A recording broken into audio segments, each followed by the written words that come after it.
If by your art, my dearest father, you have put the wild waters in this roar, allay them.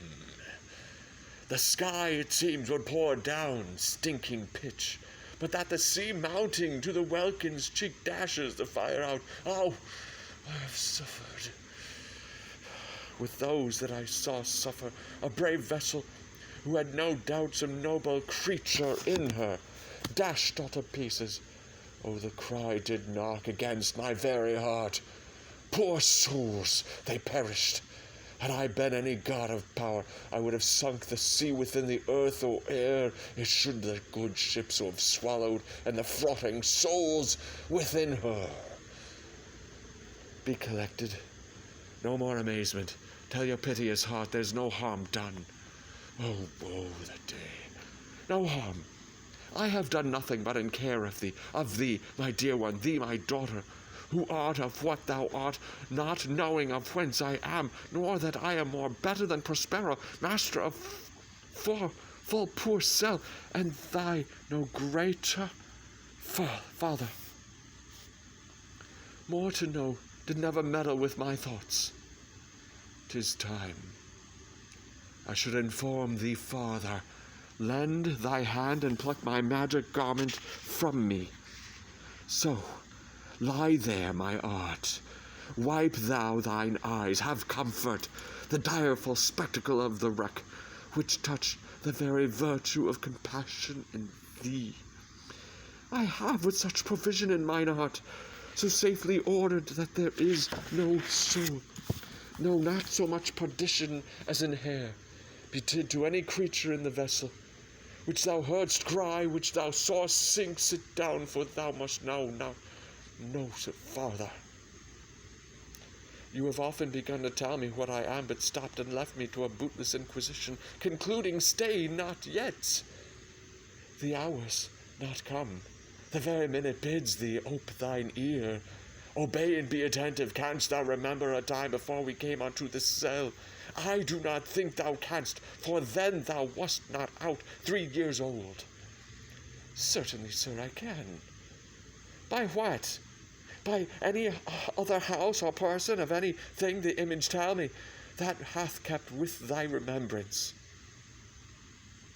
'Tis far off, and rather like a dream than an assurance that my resemblance warrants, had I not 4 or 5 women once attended me.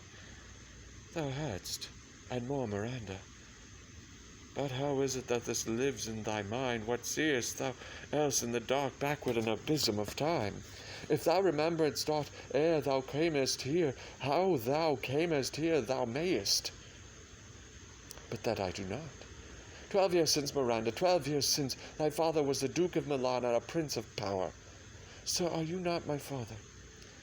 Thy mother was a piece of virtue, and she said thou wast my daughter, and thy father was Duke of Milan, and his only heir and princess no worse issued. Oh, the heavens! What foul play had we, that we came from thence? Oh, blessed was it we did! Both, my girl. By foul play, and thou sayest, were we heaved thence, but blessedly hope hither. Oh, my heart bleeds to think of the teen that I have turned you to, which is from my remembrance. Please you farther. My brother and thy uncle, called Antonio. I pray, mark me, that a brother should be so perfidious, he whom next thyself of all the world I loved, and to him put the manage of my state, as at that time, through all the signories, it was the first in Prospero, the prime duke, being so reputed in dignity and for the liberal arts, without a parallel. Those being all my study, the government I cast upon my brother, and to my state grew stranger, being transported and wrapped in secret studies. Thy false uncle, dost thou attend me? Sir, most heedfully. Being once perfected how to grant suits, how to deny them, who to advance and who to trush for overtopping, now created the creatures that were mine, I say, or changed them, or else new formed them, having both the key of officer and office, set all hearts in the state, to what tune pleased his ear, that now he was the ivy which had hid my princely trunk, and sucked my butter out on it. Thou attendest not. Oh, good sir, I do. I pray thee mark me. I thus neglecting worldly ends, all dedicated to closeness and the bettering of my mind, which but by being so retired or prized or popular rate is my false brother, awaked an evil nature, and my trust like a good parent did beget of him.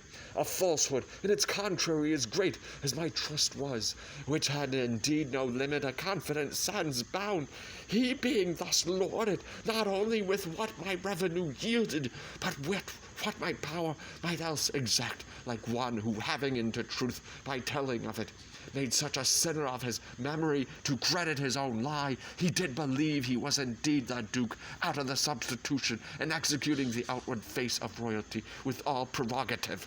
Hence his ambition growing, dost thou hear?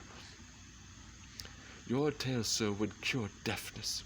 To have no screen between this part he played and him he played it for, he needs will be absolute Milan. Me, poor man, my library was dukedom large enough, of temporal royalties. He thinks me now incapable confederates, so dry he was for sway, with a king of Naples to give him annual tribute, do him homage, subject his coronet to his crown, and bend the dukedom yet unbowed, alas, poor Milan, to most ignoble stooping.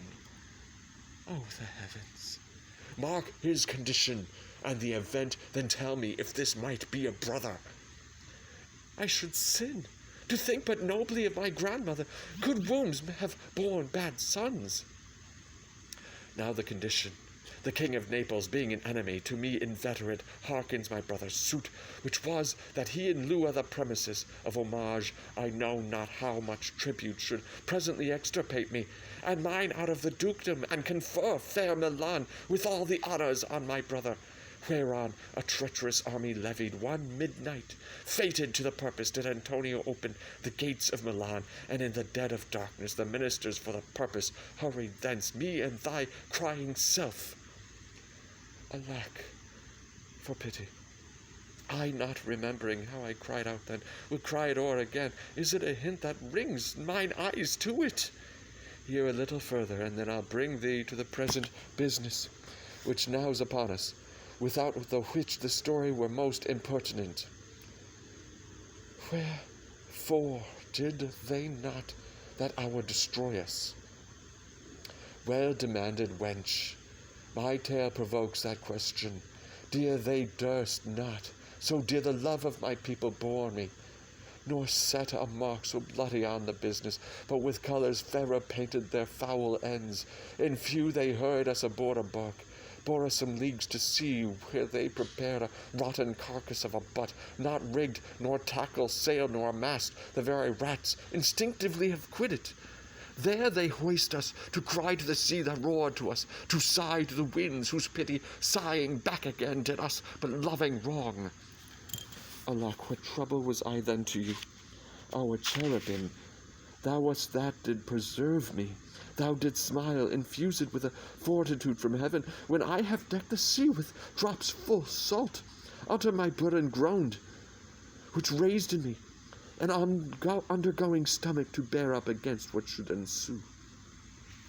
How came we ashore? By providence divine. Some food we had and some fresh water, that a noble Neapolitan Gonzalo, out of his charity, who being then appointed master of this design, did give us, with rich garments, linen, stuffs, and necessaries, which since have steeded much, so of his gentleness. Knowing I loved my books, he furnished me from mine own library with volumes that I prized above my dukedom. Would I might be ever see that man. Now I arise, sit still, And here the last of our sea sorrow. Here in this island we arrived, and here have I, thy schoolmaster, made thee more prophet than our other princess can, that have more time for vainer hours and tutors not so careful. Heaven thank you for it, and now I pray you, sir, for still 'tis beating in my mind your reason for raising the sea storm. No, thus far forth by accident, most strange bountiful fortune, now my dear lady hath mine enemies brought to this shore, and by my prescience I find my zenith doth depend upon a most auspicious star, whose influence, if now I court not, but omit my fortunes, will ever after droop. Here cease more questions. Thou art inclined to sleep. 'Tis a good dullness, and give it way. I know thou canst not choose. Come away, servant, come. I'm ready now. Approach, my Ariel, come. All hail, great master, grave sir, hail. I come to answer thy best pleasure. Be to it fly, to swim, to dive into the fire, to ride on the curled clouds to thy strong bidding task, Ariel, and all his quality. Hast thou, spirit, performed to point the tempest that I bade thee? To every article I boarded the king's ship, now at the beak, now in the waist, the deck, and every cabin. I flamed amazement. Sometime I divide and burn in many places. On the topmast, the yards, and bowsprit would I flamed indistinctly. Then meet and join Jove's lightnings, the precursors, or the dreadful thunderclaps more momentary, and sight outrunning were not.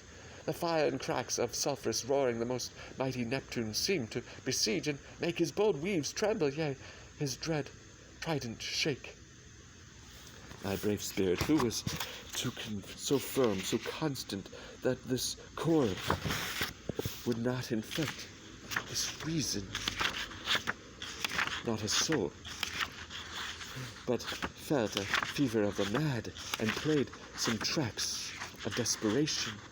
Oh, but mariners plunged in the foaming brine and quit the vessel, then all afire with me, the king's son Ferdinand, with hair upstaring. Then like reeds, not hair, was the first man that leaped, cried, Hell is empty and all the devils are here. Why, that's my spirit, but was not this nigh sore?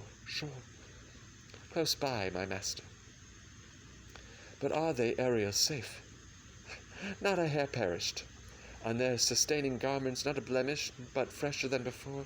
And as thou badest me, in troops I have dispersed them. But about this isle, at the king's son have I landed by himself, whom I left cooling of the air with sighs in an odd angle of the isle, and sitting his arms in this sad knot.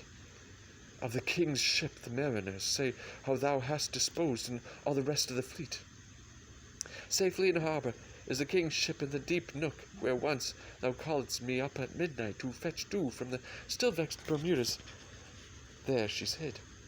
The mariners all under hatches stowed, who with a charm joined to their suffered labour. I fell asleep, and for the rest of the fleet, which I dispersed, they all have met again, and are upon the Mediterranean float, bound sadly home for Naples, supposing that they saw the king's ship wrecked, and his great person perish. Ariel, thy charge exactly is performed, but there's more work. What is the time of the day? Past the mid-season. At least 2 glasses. The time 'twixt 6 and now must by us both be spent most preciously. Is there more toil, since thou dost give me pains? Let me remember thee what thou hast promised, which is not yet performed me. How now, Moody? What is it thou canst demand? My liberty. Before the time be out, no more. I prithee, remember I have done thee worthy service, told thee no lies, made thee no mistaking, served without or grudge or grumblings. Thou didst promise to make me a full year. Dost thou forget from what a moment I did free thee? No. Thou dost, and thinkest much to tread the ooze of the salt deep, to run upon the sharp wind of the north, to do me business in the veins of the earth, when it is baked with frost. I do not, sir. Thou liest, malignant thing. Hast thou forgot the foul witch Sycorax, who with age and envy was grown into a hoop? Hast thou forgot her? No, sir. Thou hast. Where was she born? Speak, tell me. Sir, in Argier. Oh, was she so? I must. Once in a month recount what thou hast been, which thou forgettest. This damned witch Sycorax, for mischiefs manifold and sorceries terrible, to enter human hearing from our jeer, thou knowest was banished. For one thing she did, they would not take her life. Is not this true? Ay, sir, this blue-eyed hag with